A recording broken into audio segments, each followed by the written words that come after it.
오늘 우리는 에베소 5장 21절로 33절까지 말씀을 통해서 사랑하는 남편, 행복한 아내와 가정이라고 하는 주제로 말씀을 나누려고 합니다. 웬 가정의 달도 아닌데 생뚱맞게 이 가정과 부부에 관한 설교를 하게 될까? 우리가 에베소서를 계속 1장부터 지금 묵상하는 중에 5장에 왔어요. 오늘 본문이 이 내용을 다루고 있는 내용입니다. 지혜로운 자는 세월을 아끼라고 이야기하며 삶의 주도권을 주님께 양도하라고 말씀합니다. 존중과 배려는 성숙한 신앙의 열매입니다. 바울은 성령 충만의 특징인 그리스도를 경외함으로 서로 복종하는 삶을 남편과 아내들에게 적용하고 있다는 것입니다. 왜 갑자기 남편과 아내가 나오고 가정이 나오고 그 다음에 이제 종과 상전, 그 다음에 자녀와 부모가 나올까? 성령 충만의 특징인 그리스도를 경외할 때 서로 복종하는데 이 복종을 우리의 삶 속에서 어떻게 적용하며 살 것인가를 말씀하고 있다는 것이죠. 바울은 남편과 아내 관계를 그리스도와 교회 관계로 설정합니다. 곧 머리이신 그리스도께 몸인 교회가 복종하듯이 남편을 향해 아내도 죽게 하듯 복종하라라고 가르칩니다. 하나님이 남자를 여자보다 먼저 지으셨기 때문에 권위와 책임을 남자에게 주신 것으로 봅니다. 그러나 남편이 아내 위에 군림하려는 태도를 갖도록 한 것은 아닙니다. 남편은 그리스도께서 교회를 사랑하셔서 자신을 주심같이 아내를 사랑하도록 했습니다. 여러분, 남편에게 복종하라, 그 다음에 아내를 사랑하되 주님께서 교회를 사랑하셔서 자신을 주심과 같이 그렇게 사랑하라. 어느 게 더 묵직한 무게가 있을까요? 우리는 계산하기 좋아하고 내가 손해보면 안 되니까 여러분 그걸 계산하게 되는지도 몰라요. 그러나 이것은 계산으로는 계산할 수가 없는 것, 그리고 그런 관계 속에서는 헤아릴 수가 없는 것이다라고 하는 것입니다. 중요한 것은 남편의 사랑과 아내의 순종은 건강하고 행복한 가정의 기초라고 하는 것을 우리에게 말씀하고 있습니다.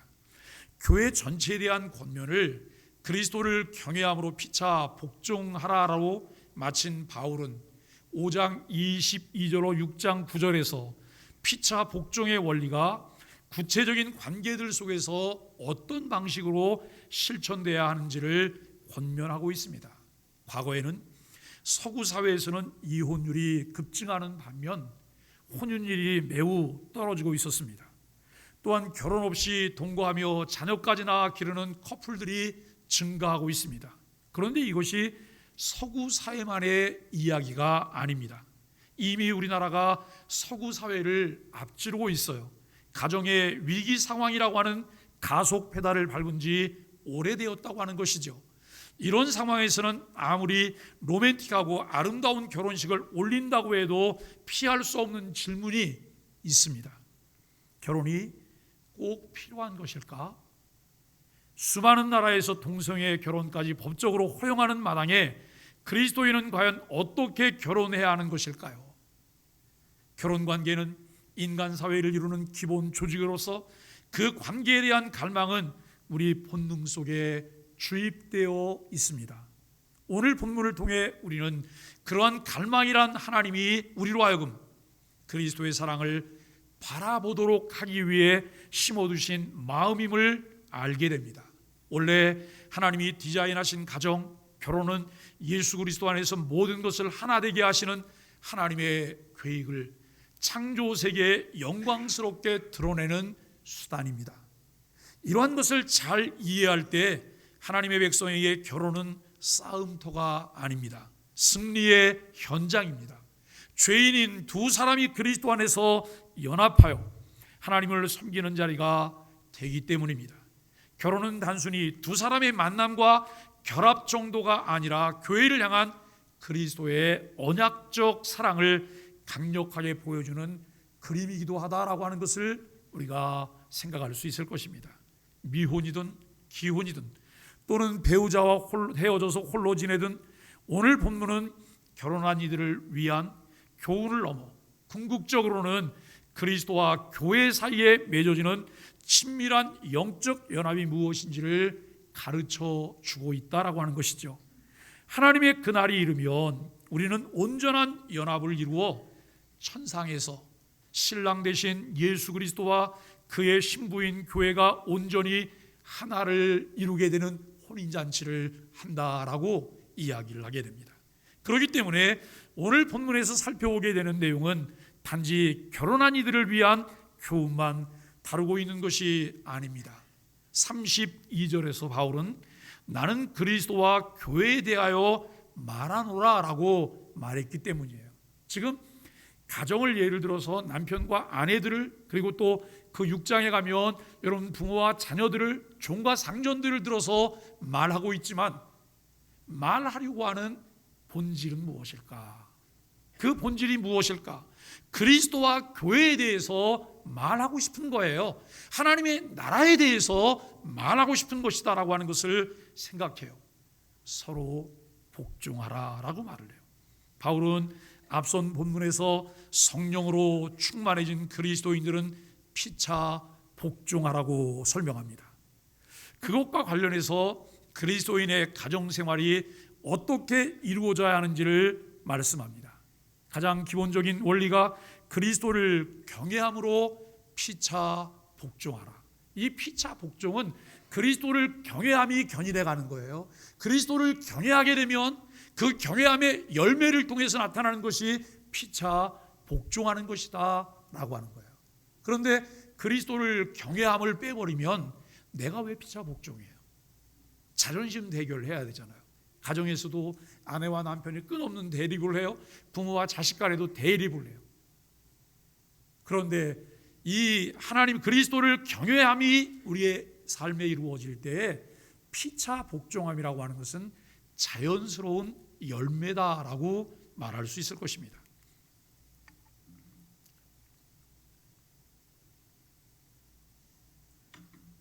신약 성경에는 복종하다라고 하는 표현이 40여 차례 등장해요. 기본적으로 자신을 타인의 권위 아래 둔다라고 하는 이런 마음입니다.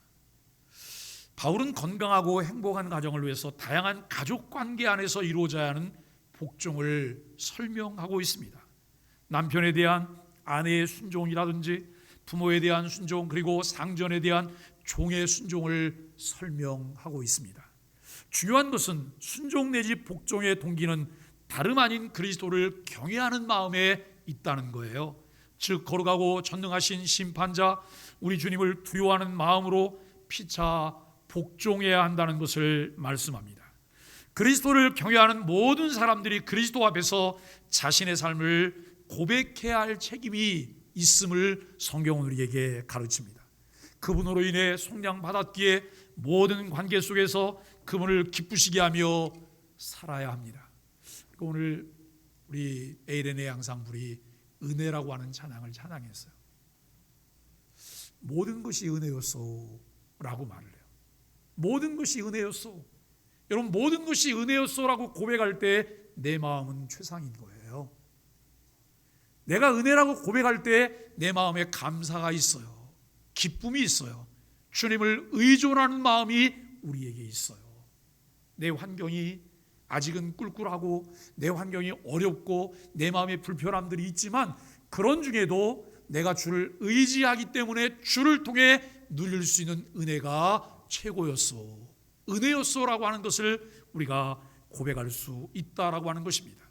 그리스도인의 가정 형성 과정인 결혼과 가정생활을 성경은 어떻게 지도하고 있는지를 바르게 아는 것이 얼마나 중요한지를 생각해 보아야 합니다.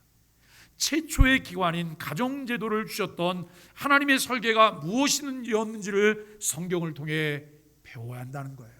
하나님이 우리에게 주신 세 개의 기관이 있어요. 하나님이 주신 선물들인데요, 최초로 주어진 것이 가정이라고 하는 선물이에요. 두 번째는 그리스도를 통해서 교회라고 하는 선물을 주셨어요. 세 번째는 예수 그리스도를 주로 믿고 고백하게 된 사람들에게 천국이라고 하는 선물을 주셨어요. 이 선물들을 우리에게 주신 하나님의 은혜가 무엇일까? 그 선물들을 통해서 하나님은 무엇을 이루기를 원하시고 우리가 어떤 삶을 살기를 원하실까를 성경을 통해 우리가 배워야 합니다. 성경의 다른 서신서에서 제시된 가정생활의 규범도 그러하지만 오늘 본문에서 제시하는 규범도 당시 1세기 문화에서 일반적으로 수용된 가정의 질서를 존중하는 내용처럼 보일 수 있습니다. 모든 사람이 동등하고 존엄성을 가지고 있다는 거예요. 여러분, 정말 사람들은 그런 생각을 가지고 있을까요? 아니요, 동물의 세계와 다르지 않아요. 약육강식이에요. 강한 자가 약한 자를 잡아먹고 약한 자는 강한 자에게 잡혀먹는 것이 세상의 논리이며 원리예요. 그렇게 살아가려고 해요. 그런데 성경은 끊임없이 우리에게 뭐라고 말하냐면 모든 사람들의 존엄을 인정하고 동등하다라고 하는 것을 이야기해요. 그런데 여러분, 1세기 그리스도인들이 살아가며 예수 그리스도를 믿고 난 이후에 그들의 삶이 사회에 주는 충격은 이만저만이 아니었어요. 왜냐하면 그 당시 사람들에게는 등급이 있었거든요. 주인, 노예. 주인, 노예가 있어요. 노예는 사람이 아니에요. 그들에게 노예는 뭐냐면 소유물, 재산 목록 중에 하나. 그러니까 본인이 마음대로 할 수 있는 거예요. 처분할 수도 있고 뭐 위해를 가할 수도 있고 이런 세상이에요. 그런데 빌레몬서를 통해서 우리에게 주는 교훈을 한번 보세요. 빌레몬서를 통해서 주인의 것을 훔쳐가지고 도망했던 노예를, 여러분, 빌레몬이 바울을 통한 권면의 말씀을 듣고 그를 동등한 형제로 받아들여요. 이것은 정말 그 사회에서는 가히 충격적인 그런 일들이에요. 이 일이 가능하게 만든 것이 무엇일까요? 하나님의 은혜요. 주님 말씀이 사람들 마음 가운데 파고들었을 때 그 말씀을 통해서 일어나고 있는 자연 발생적인 그런 은혜의 결과들이라고 말할 수 있어요. 이것은 각 사람이 자신의 행동을 하나님 앞에서 책임져야 한다는 의미가 내포되어 있다고 하는 것입니다. 질서를 위해 권위가 부여되고 바르게 인도할 책임과 기쁨으로 리더십에 순종해야 하는 책임이 주어졌습니다. 그러나 누구도 다른 사람보다 우월하거나 열등하지 않다는 거예요. 우리가 알아야 될, 하나님을 알 때 결혼 생활이 바뀝니다. 바울의 가르침은 하나님의 형상으로 창조된 인간의 존엄성에 대한 깊은 이해를 반영하고 있습니다. 우리의 근본적인 정체성과 가치는 표면적으로 드러나는 결혼 생활에서 확인되는 것이 아닙니다. 우리가 하나님에 의해 창조되어 그분을 위해 살아가는 존재라고 하는 사실에서 확인이 됩니다. 세상에서 일반적으로 바라보는 인간에 대한 관점과는 완전히 다르죠. 그리스도인은 결혼한 사람의 존엄성만이 아닌 어린 아이나 독신자 또는 고아나 과부, 이주민의 존엄성도 똑같이 소중하게 여긴다는 거예요. 그렇기 때문에 누군가에게 억지로 결혼을 강요하지도 않습니다. 남자와 여자가 평생에 걸쳐 연합하는 수단으로 결혼 제도를 하나님께서 만드셨습니다. 단지 부부의 행복을 위해서만이 아니라 궁극적으로는 하나님의 영광을 위해 함께 섬기라고 만드셨습니다. 구원받은 죄인이 그리스도의 통치 아래 결혼이라고 하는 수단을 통해 하나가 될 때 이 연합은 하나님의 영원한 계획을 담고 있는 지혜를 세상에 보여줍니다. 자신들의 쾌락과 만족, 행복을 우상으로 삼아 결혼 생활을 추구하는 것이 아니라 그러한 관계 안에서 서로가 그분을 함께 섬길 때 행복을 경험할 수 있으며 행복한 가정이 이루어집니다. 부부와 그리스도를 함께 바라보며 그 복음의 가치를 추구할 때 서로 간에 친밀한 행복을 누릴 수 있다는 말씀입니다. 이러한 원리는 자녀 양육에도 적용이 됩니다. 아이에게만 마음을 두지 않고 그리스도 안에서 하나님 백성을 준비시킨다고 하는 사명에 마음을 둘 때 성경이 제시하는 창조 목적, 그 곧 온 땅에 하나님을 아는 지식을 충만히 채우는 일에 동참하며 행복을 누릴 수 있다는 거예요. 여러분, 두 사람이 사귐을 갖게 됐어요. 눈이 맞아서 스파크가 일어나고, 그리고 누가 먼저 말할 것일지도 모를 정도로 서로 뭐라고, 이번 주말에 시간이 있냐고 서로 이야기를 했어요. 이제 서로 다 고개를 끄덕거려요. 그랬더니 남자친구가 그 자매에게 이렇게 말을 해요. 자전거는 탈 줄 아냐고. 그랬더니 자전거 잘 탄다고. 그럼 우리 강변에 자전거 타러 나가자고. 자전거를 2대를 빌렸어요. 자전거를 2대를 빌려서 이제 자전거를 타는데, 자전거를 타면서 두 사람이 서로 너무 좋지만 두 사람 얼굴만 쳐다보고 갈 수는 있을까요? 없어요. 두 사람 얼굴만 쳐다보고 가면 무슨 일이 벌어져요? 충돌하고 사고가 생길 수도 있어요. 앞을 바라보지만 이들에게는 더 친밀감이 더 형성이 되는 거예요. 그러다가 한 2바퀴, 3바퀴를 돌다가 이들 마음에 조금 움직임이 있어요. 그러면 이제 자전거를 한 대만 타자. 그래서 여러분, 페달이 2개 있는 자전거를 하나를 또 빌려서 둘이 같이 타요. 이제는 앞뒤에서 같이 페달을 밟는 거예요. 그러다가 그 다음에는 그냥 그럴 것 없이 한 대만 가지고 그냥 타자. 바짝 밀착이 돼서 여러분 자전거를 탑니다. 이들이 아무리 밀착이 돼도 2대의 자전거를 탈 때에는 앞만 바라봐야 되는 거예요.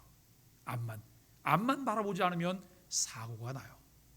우리가 여러분 정말 좋은 부부 생활을 원한다, 행복한 가정이 되기를 원한다, 그리고 사랑하는 자녀들과 행복한 가정을 꿈꾸고 있다, 그때 우리의 시선이 주님에게로 고정이 될 수 있어야 돼요. 부모의 시선도, 그리고 여러분 자녀의 시선도, 부부간의 시선도 주님을 통해서. 왜냐하면 주의 말씀은 늘 변함이 없기 때문이에요. 우리의 마음은 가변적이에요. 감정에 기복이 심해요. 그러나 주님 말씀은 변함이 없기 때문에 그 언약의 말씀인 주의 말씀에 마음을 두고 그 말씀을 통해서 마음을 정돈하고 나갈 때 우리는 행복한 가정을 만들어낼 수가 있습니다. 성경은 한 분 하나님, 삼위 즉 성부, 성자, 성령의 연합으로 존재한다고 가르칩니다. 이런 하나님의 본질은 그리스도인의 결혼에도 깊은 영향을 미칩니다.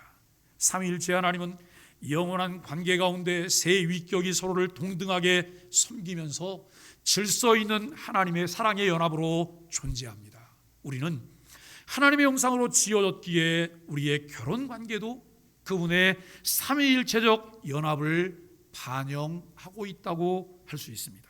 그 예로 하나님이 영원하심으로 우리의 결혼도 중간에 끝낼 수 있는 관계가 아니라 사랑으로 지속되어야 할 관계로 만들어졌습니다. 마치 결혼은 접착제로 2개를 하나로 붙인 것과 같은데 이것을 다시 떼면 많은 상처와 흔적이 있는 것과 같이 결혼도 파경에 이르게 될 때 많은 아픔과 상처의 흔적을 남기게 됩니다.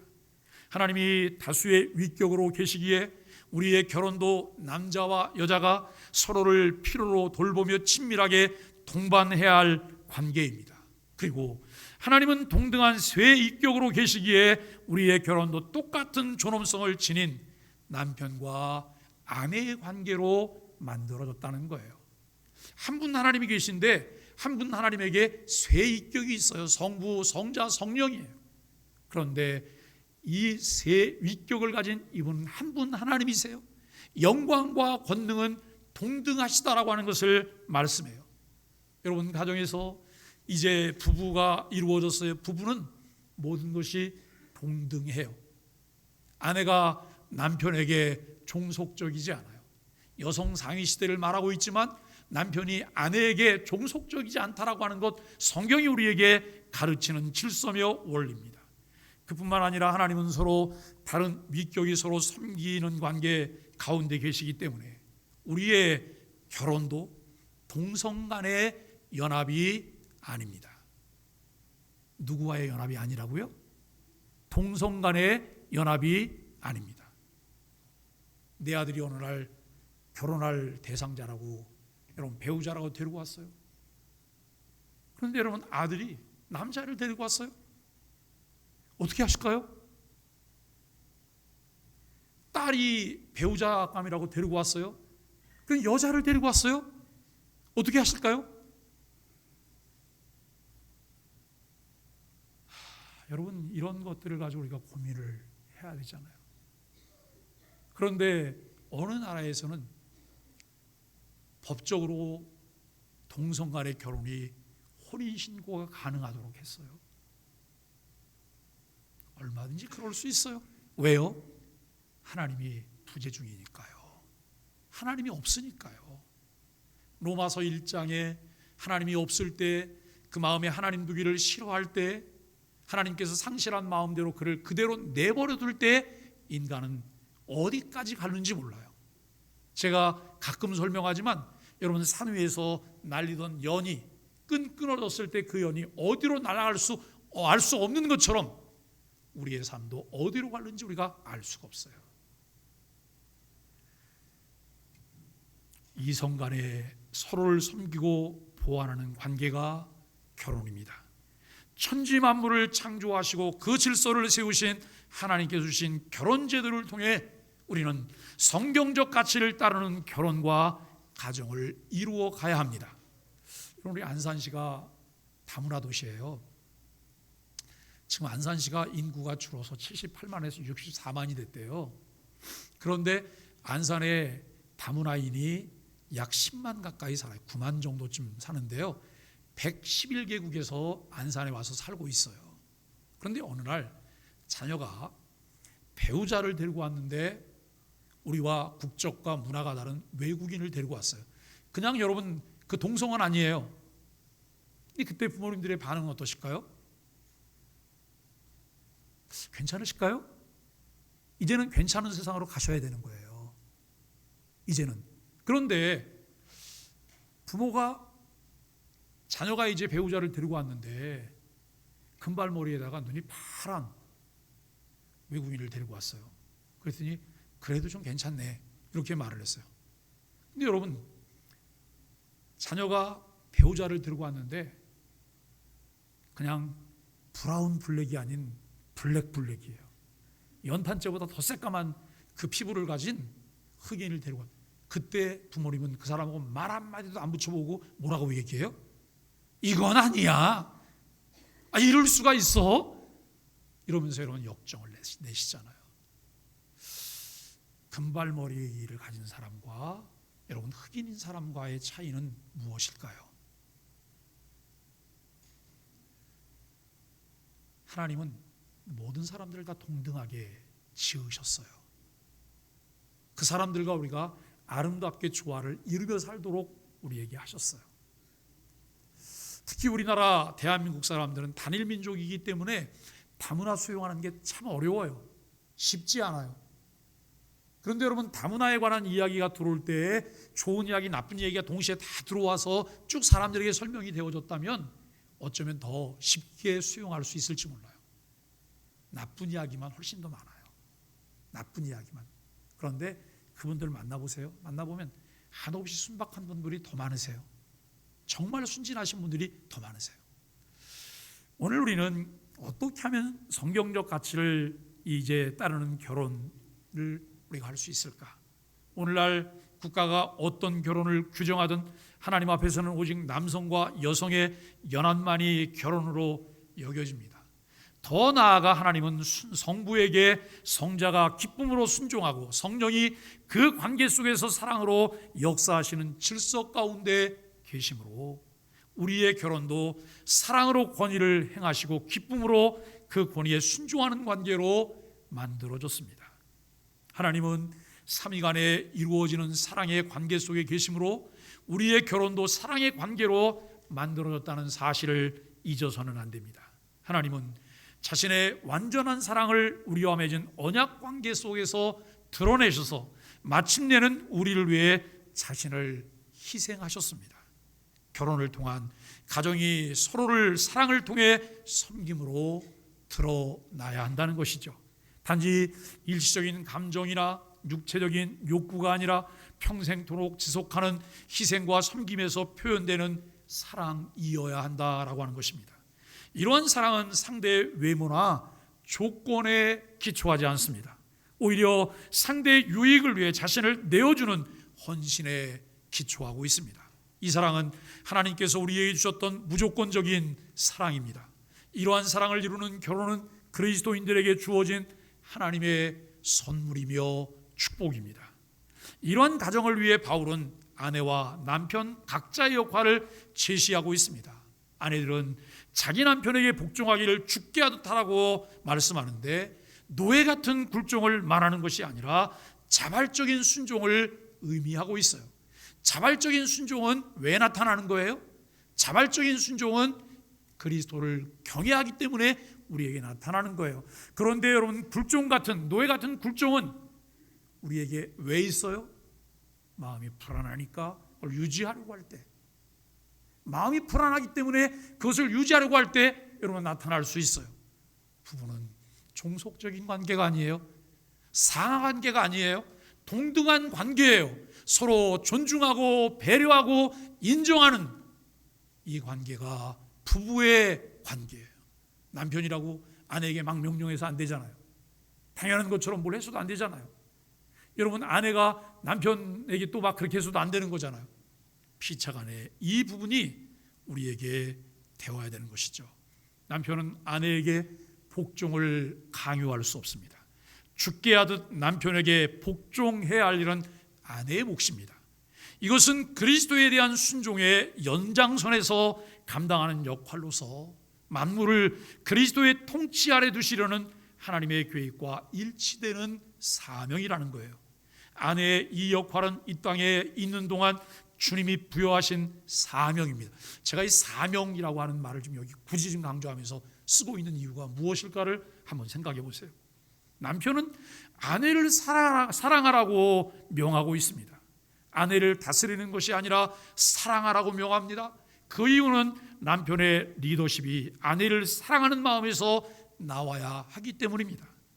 이렇게 사랑하라고 하는 명령은 25절과 28절과 33절 세 번이나 반복됩니다. 바울은 남편이 아내를 사랑하되 희생적으로 섬기고 인도하면서 지속적으로 헌신해야 한다고 강조하고 있습니다. 남편의 사랑이 어떠해야 하는지를 보여주는 두 가지 모델을 제시해요. 첫째는 그리스도가 교회를 사랑하심과 같이 아내를 사랑해야 합니다. 아내에 대한 남편의 사랑이란 그리스도께서 교회를 사랑하시고 그 교회를 위하여 자신을 주심과 같이 표현되어야 합니다. 그리스도처럼 사랑한다고 하는 것은 죽음에 이르기까지 자신을 내어줄 수 있는 행동을 의미합니다. 오늘 이 자리에 있는 남편 여러분, 아내를 위해서 죽게 되는 일이 벌어진다면 죽으실 수 있으실까요? 어떠실까요? 저를 쳐다보면 싱긋이 웃는 분은 글쎄요 라고 하는 대답일 수도 있어요. 그럼 또 바꿔서 한번 물어, 자식을 위해서는 내가 죽는 것도 감수할 수 있을까요? 그렇죠, 당연하죠. 근데 아내를 위해서는 죽는 것 안 될까요? 여러분, 자식을 위해서는 못해도 아내를 위해서는 하셔야 돼요. 왜요? 그래야지 자식을 진정으로 사랑하게 돼요. 그래야지. 한번 그 마음에 담아두고 질문을 해보세요. 우리 남자들은요, 잘 안 되는 게 있어요. 그냥 일상적인 거 계속 이렇게 진행되는 것들은 그냥 평범하게 해요. 그런데 뭔가 아내에게 특별한 일이 생겨서 여러분 아내를 수발든다든지 뭘 한다든지 일이 막 생기잖아요. 그러면 남자들은 그걸 잘 감당을 못 하세요. 그런데 여러분, 잘 감당 못 한다고 저 남자가 사랑이 식었어 이렇게 생각하지 마세요. 그냥 그대로 이렇게 표현되는 거예요. 그러면서도 남자들 마음 가운데는 늘 뭐가 있는지 아세요? 아내를 향해서 충성, 이게 다 있는 거예요. 그 마음이 다 있어요. 왜? 내가 여러분 잘하면 아내가 행복하잖아요. 남자는 잘 그걸 표현을 잘 못하는 거예요.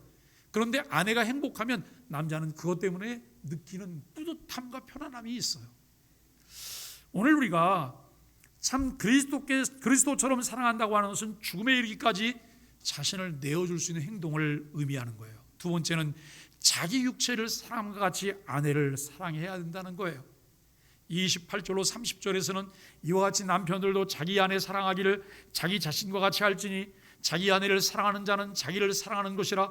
누구든지 언제나 자기 육체를 미워하지 않고 오직 양육하여 보호하기를 그리스도께서 교회에게 함과 같이 하니 우리는 그 몸의 지체임이니라 라고 말씀하고 있습니다. 사랑하는 소망의 가족 여러분, 결혼, 사랑하는 남편과 행복한 아내, 이것은 우리가 늘 바라는 가정의 모습입니다. 성경은 어떻게 이러한 가정을 만들어 가야 하는지를 명확하게 가르쳐주고 있습니다. 우리가 생각하는 그 이상을 통해 그리스도와 참된 연합이 이루어지도록 건강하고 행복한 가정이 지속되도록 해야 합니다. 남편이 아내를 사랑하는 방식이 각 가정마다 같지는 않을 것이라 생각합니다. 그러나 각자에게 사랑의 언어가 있다는 사실을 알면 행복한 가정, 주를 기쁘시게 하는 가정을 지속하는 데 큰 도움을 얻을 수 있습니다. 게리 체프먼은 5가지 사랑의 언어에서 우리에게 일반적으로 바라는 사랑의 표현 방식 5가지를 소개하고 있습니다. 첫째는 스킨십이에요. 성적인 접촉을 포함하여 신체의 접촉이 있을 때 사랑을 느낀다. 두 번째는 인정하는 말, 인정과 격려의 말 또는 친밀감을 가져다주는 말을 들을 때 사랑을 느낀다. 세 번째는 선물, 예상하지 못하는 선물을 받았을 때 사랑을 느낀다.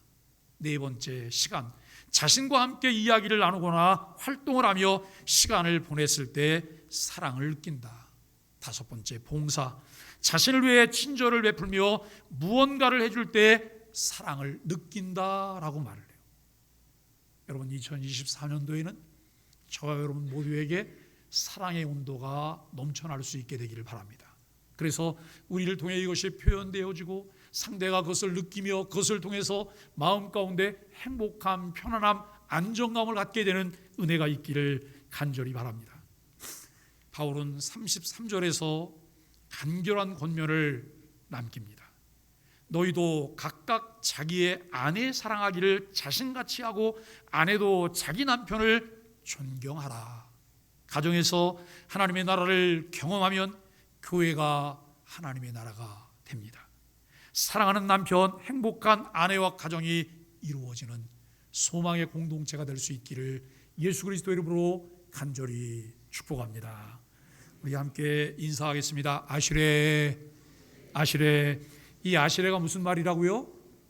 당신은 복덩이에요 라고 하는 말이에요. 시편 1편에 있는 복 있는 사람이에요, 복덩이에요 라고 하는. 다시 한번 인사하겠습니다. 아시레. 예수님 때문에 당신이 최고십니다. 우리 소망의 교회에서 함께 예배할 수 있어 기쁩니다. 사랑하고 축복합니다.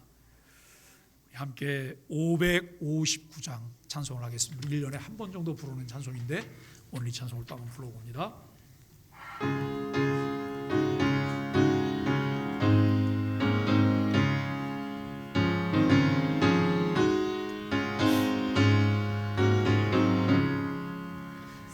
사철의 봄바람 불어있고 하나님 아버지 오셨으니 믿음의 반석으로 든든하나 우리 집 즐거운 봄살이라. 고마워라 임마누엘 예수만 섬기는 우리 집. 고마워라 임마누엘 복되고 즐거운 하루